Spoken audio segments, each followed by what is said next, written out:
Complete GK की series को आगे बढ़ाते हुए आज के क्वेश्चंस हम डिस्कस करेंगे। दोस्तों इंपॉर्टेंट क्वेश्चंस रहेंगे। आप इन क्वेश्चंस के माध्यम से टॉपिक्स देख सकते हैं कहां से क्वेश्चंस आपके एग्जाम में पूछा जा सकता है। फ्रेंड्स, अगर आप घर बैठे हजारों स्टूडेंट्स के साथ free test junior office assistant के लिए लगाना चाहते हैं तो ये है एचपीजी की आपकी टीम का नंबर। लेकिन व्हाट्सएप करते समय free test junior office assistant जरूर मेंशन करें। और दोस्तों, आप प्रोफेशनल्स के अंडर इस कोर्स को ज्वाइन भी कर सकते हैं, तो ज़्यादा जानकारी आपको व्हाट्सएप करके मिल जाएगी। पहला क्वेश्चन आपकी स्क्रीन के सामने है। किसने भारत में प्रसिद्ध मुगल वंश की स्थापना की थी? फ्रेंड्स, आपको याद रखना है, मुगल डिनास्टी की जब भी हम बात करते हैं तो आपको ये सारे सेगमेंट क्लियर करके चलने हैं, क्योंकि डायरेक्ट क्वेश्चन आपके एग्जाम में हमीरपुर बोर्ड पूछेगा। चाहे मैं बाबर की बात करूं, हुमायूं की बात करूं, अकबर की बात करूं, ठीक है, चाहे मैं औरंगजेब की बात करूं, तो यानी कि मुगल डिनास्टी को अच्छे से रीड कर लेना, कंसेप्ट आप अच्छे से पढ़ लेना। लेकिन आपको ये भी क्लियर होना चाहिए कि किस तरह के क्वेश्चंस अभी टॉप 10 मैगजीन्स में हाईलाइटेड हैं पिछले 8 महीनों की मैगजीन्स में, और पिछले 2 साल में किस तरह के क्वेश्चंस यहाँ से पूछे गए हैं। कोई डाउट्स है, कोई क्वेश्चन है, व्हाट्सएप कर लेना। The right answer is option number A एन की बाबर। क्लियर? और यहाँ से डायरेक्ट क्वेश्चंस भी होता है। चलिए नेक्स्ट यहाँ पर देखते हैं। The next question is Pandit Jawaharlal Nehru के बाद भारत के प्रधानमंत्री कौन बने?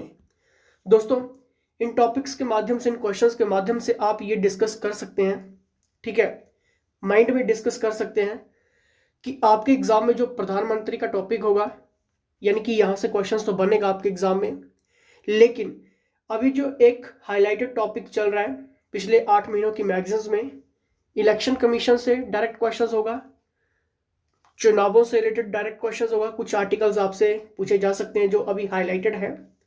नहीं पता लग रहा है, व्हाट्सएप कर लेना, क्योंकि आपके एग्जाम के लिए ये जरूरी चीजें हैं। क्योंकि 120 क्वेश्चंस कंप्यूटर के रहेंगे, 50 क्वेश्चंस आपके जीके के रहेंगे। ये 50 क्वेश्चंस ही आपकी मेरिट लिस्ट बनाने वाले हैं यहाँ पे, क्योंकि कंप्यूटर तो सभी का अच्छा हो जाएगा। सभी स्टूडेंट्स यहाँ पर फोकस इसी सेगमेंट को कर रहे हैं अभी, ठीक है। तो 50 क्वेश्चंस वीकली मत लेकर चलना, ठीक है। अगर थोड़ा सा वीक हुए तो प्रॉब्लम रहेगी। The right answer is option number D एन की गुलजारी लाल नंदा। क्या आपने पहले नाम सुना था? बहुतों ने नहीं सुना होगा, लेकिन अभी जो क्वेश्चंस एग्जाम में पुटअप हुआ है वो इसी टाइप का हुआ है, ठीक है। तो देख लेना आप कि किस तरह के क्वेश्चंस पूछे जा रहे हैं अभी। क्लियर? नेक्स्ट यहां पर देखते हैं। भारत का संविधान तैयार करने के लिए गठित संविधान निर्मात्री सभा का अध्यक्ष कौन था? यानी कि संविधान तैयार करने के लिए सभा का अध्यक्ष कौन था?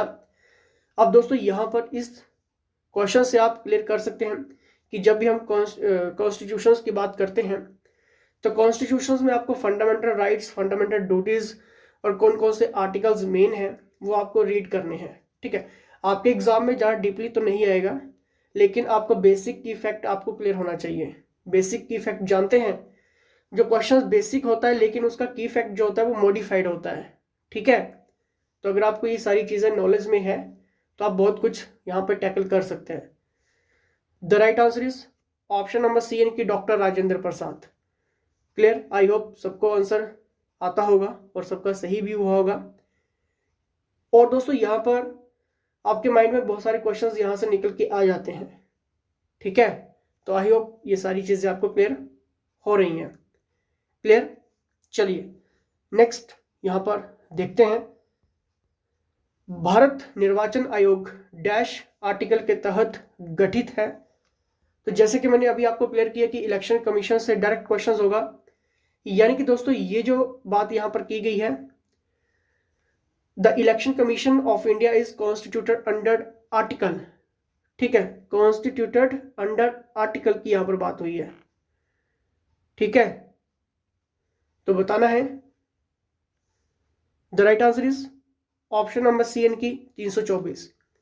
क्लियर?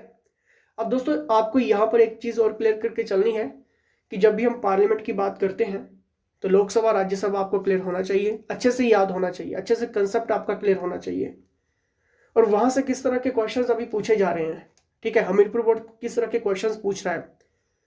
अब दोस्तों आपके माइंड में ये क्वेश्चन जरूर पुटअप होता होगा कि जूनियर ऑफिस असिस्टेंट का एग्जाम है तो हमें सिर्फ जूनियर ऑफिस असिस्टेंट के ही क्वेश्चन पेपर एनालाइज करने चाहिए, नहीं दोस्तों। आपको पिछले एक साल में जितने भी पेपर हुए हैं हमीरपुर बोर्ड के या फिर शिमला बोर्ड के, HPSSC HPPSC के, वो आपको क्लियर करके चलने हैं। यहाँ पर अगर आप हमीरपुर बोर्ड की तैयारी कर रहे हैं तो अगर आपको एक साल के क्वेश्चन पेपर भी अगर आप वेरीफाई करके चलते हैं तो वहां पर क्वेश्चंस होते हैं। क्वेश्चंस को देखिए कि क्वेश्चंस किस टॉपिक से पूछा जा रहा है अभी, ठीक है, और किस तरह का एग्जामिनर नेक्स्ट क्वेश्चन सेट कर सकता है उस टॉपिक से रिलेटेड, ठीक है। The right answer is 324। Next यहाँ पर देखेंगे दोस्तों, मैं आपके साथ साथ ये सारी चीजें इसलिए डिस्कस करता हूँ ताकि अगर आपके माइंड में जो भी क्वेश्चंस रहते हैं, डाउट्स रहते हैं, वो भी सारे क्लियर हो जाते हैं। अगर मैं यहाँ पर डायरेक्ट क्वेश्चंस रीड करके चला जाऊँ और कुछ भी आपको क्लियर ना करूँ तो दिक्कत आपको होगी, ठीक है। कौन सा आर्टिकल इमरजेंसी और राज्य में राष्ट्रपति शासन का कार्य देखता है, बताना है। टॉपिक देख लीजिए, प्रेसिडेंट राष्ट्रपति, राष्ट्रपति का वर्क, राष्ट्रपति का कार्यकाल, राष्ट्रपति का टेन्योर, राष्ट्रपति की इमरजेंसी पावर, राष्ट्रपति का जो इंपॉर्टेंट की फैक्ट रहते हैं। डायरेक्ट क्वेश्चंस होता है, आपको क्लियर है कि हमीरपुर बोर्ड डायरेक्ट क्वेश्चंस डालता है यहां से, ठीक है। पॉलिटी में सिर्फ 4-5 टॉपिक रहते हैं जो आपको अच्छे से पकड़ के चलने पड़ते हैं, ठीक है। उन टॉपिक्स के ऊपर अच्छी आपकी पकड़ होनी चाहिए। और ना जाने क्वेश्चंस कितनी बार रिपीट हुआ है, इमरजेंसी से रिलेटेड राष्ट्रपति का, ठीक है। तो आई होप सबका आंसर सही हुआ होगा। नेक्स्ट यहाँ पर देखेंगे, भारत रत्न प्रमाण पत्र पर कौन हस्ताक्षर करता है, इंपॉर्टेंट। अब दोस्तों आपने बहुत बार ये देखा होगा कि भारत रत्न की जब भी हम बात करते हैं, ठीक है, तो अभी यहाँ पे क्वेश्चंस ये भी निकल के आता है कि करंट अफेयर्स की जब भी हम बात करेंगे तो भारत रत्न किस किस को दिया गया है, किस फील्ड में दिया गया है, और साथ में अवार्ड से रिलेटेड अगर किसी लड़की को मिला है या फिर भारत सरकार के कोई समझौते हुए हैं किसी देश के साथ, किस देश के साथ हुए हैं, कौन सी किस लिए हुए हैं। प्रधानमंत्री ने अगर कोई पिछले साल में यात्राएं की हैं किसी देश में तो वहां से राष्ट्रपति पूछा जाएगा, या तो वहां की कैपिटल या तो वहां की करेंसी पूछी जाएगी, ठीक है। आपको आई होप ये सारी चीजें क्लियर हो रही हैं, ठीक है। The right answer is option number B, यानी कि प्रेसिडेंट। क्लियर। कोई भी डाउट्स है, कोई भी क्वेश्चंस है, कोई भी क्वेरीज है, व्हाट्सएप कर लेना। जूनियर ऑफिस असिस्टेंट के लिए full test series, daily test आप लगा सकते हैं, MCQs आप रीड कर सकते हैं, लेक्चर्स आप देख सकते हैं।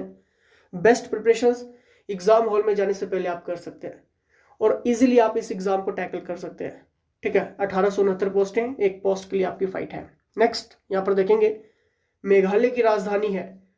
अब दोस्तों आपके माइंड में ये क्वेश्चन पुटअप हो रहा होगा कि ये क्वेश्चन ही क्यों, क्योंकि दोस्तों आपको मैं एक चीज यहाँ पर क्लियर कर देता हूँ कि आपके एग्जाम में जो कैपिटल्स पूछी जाती है वो इस तरह की पूछी जाती हैं। अरुणाचल प्रदेश हो गया, मेघालय हो गया, ठीक है, असम हो गया, ठीक है। यानी कि ईस्ट साइड की ज्यादातर आपके एग्जाम में क्वेश्चन रहता है राजधानी में। क्लियर। और ये अभी हॉट टॉपिक की कैटेगरी में है, क्वेश्चंस पूछा जा रहा है इसलिए इंक्लूड है। The right answer is option number ए, की शिलोंग। आई होप सबका आंसर सही हुआ होगा। नेक्स्ट यहां पर देखते हैं, भारत में सर्वोच्च युद्ध का वीरता पुरस्कार है, बताना है। महावीर चक्र, वीर चक्र, परमवीर चक्र, कीर्ति चक्र, ठीक है। अब दोस्तों एक यहां से इस टॉपिक से आप एक चीज क्लियर कर सकते हैं कि एक सेगमेंट बन के आता है अवार्ड्स, सॉरी अवार्ड्स नहीं, आपके एग्जाम में किस तरह का क्वेश्चन अभी पूछा जा रहा है कि जो खेल होती हैं, ठीक है, कप, ये कप किससे रिलेटेड है, ये कप किससे रिलेटेड है, हॉकी से रिलेटेड है, क्रिकेट से रिलेटेड है, कुश्ती से रिलेटेड है, शतरंज से रिलेटेड है, वेट लिफ्टिंग से रिलेटेड है, ठीक है। तो ये क्वेश्चंस कप से रिलेटेड आप थोड़ा सा सेगमेंट क्लियर करके चले जाना, डायरेक्ट क्वेश्चंस होगा आपके एग्जाम में, ठीक है। The right answer is option number C, यानी कि परमवीर चक्र। क्लियर। नेक्स्ट यहां पर देखेंगे, भारत का राष्ट्रीय सुरक्षा सलाहकार यानी कि NCA, राष्ट्रीय सुरक्षा सलाहकार, नेशनल सिक्योरिटी एडवाइजर NSA बताना है। The right answer is Ajit Doval, Ajit Kumar Doval. बहुत बार आपने इनका नाम सुना होगा, सुर्खी में भी रहता है, ब्रेकिंग न्यूज में रहता है, पूछा गया आपके एग्जाम में क्वेश्चंस। मतलब आप इन चीजों को स्किप नहीं कर सकते हैं कभी भी। क्लियर। नेक्स्ट, आजादी के बाद पहली बार कौन सा राज्य है भाषाई आधार पर गठित किया गया था? फ्रेंड्स, कुछ टिपिकल सा क्वेश्चंस आपके एग्जाम में पूछे जाएंगे। टिपिकल क्वेश्चंस की रेशो कितनी रहेगी जीके में? 4 या 5, 6, 7 क्वेश्चंस। मतलब आपको लगेगा कि थोड़ा सा आउट ऑफ सेंस है, आउट ऑफ सिलेबस क्वेश्चंस है, लेकिन एग्जामिनर ऐसे क्वेश्चंस जानबूझ के सेटअप करता है क्योंकि उसको कट ऑफ भी बनानी है।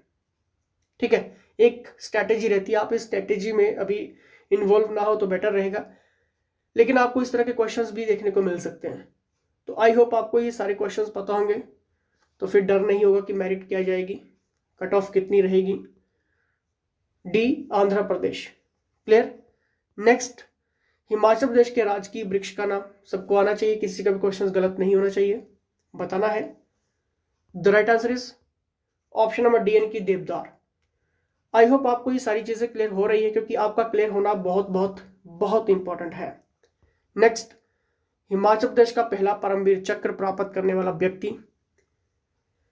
अब दोस्तों यहां पर मैं आपको एक चीज क्लियर कर देता हूं कि हिमाचल की जितनी भी फेमस पर्सनैलिटीज रही हैं, चाहे मैं इनसे रिलेटेड बात करूं या फिर ब्रिटिश काल की बात करूं, नेशनल मूवमेंट हिमाचल में जितने भी हुए हैं, कौन कौन सी फेमस पर्सनैलिटीज उन नेशनल मूवमेंट में हिस्सेदारी उनकी रही, उनकी भागीदारी और उनका रोल क्या रहा।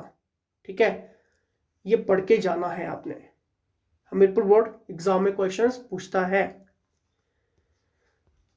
सोमनाथ शर्मा। आई होप सबका आंसर सही भी हुआ होगा और आपका कंसेप्ट भी क्लियर हो रहे हैं। ये किस वर्ष पंजाब सरकार की राजधानी को शिमला से चंडीगढ़ स्थानांतरित किया गया था, इनके ट्रांसफर किया गया था, शिफ्टेड किया गया था? अब दोस्तों हिमाचल का एडमिनिस्ट्रेशन आपको बिल्कुल स्ट्रॉन्ग करके चलना है। क्लियर।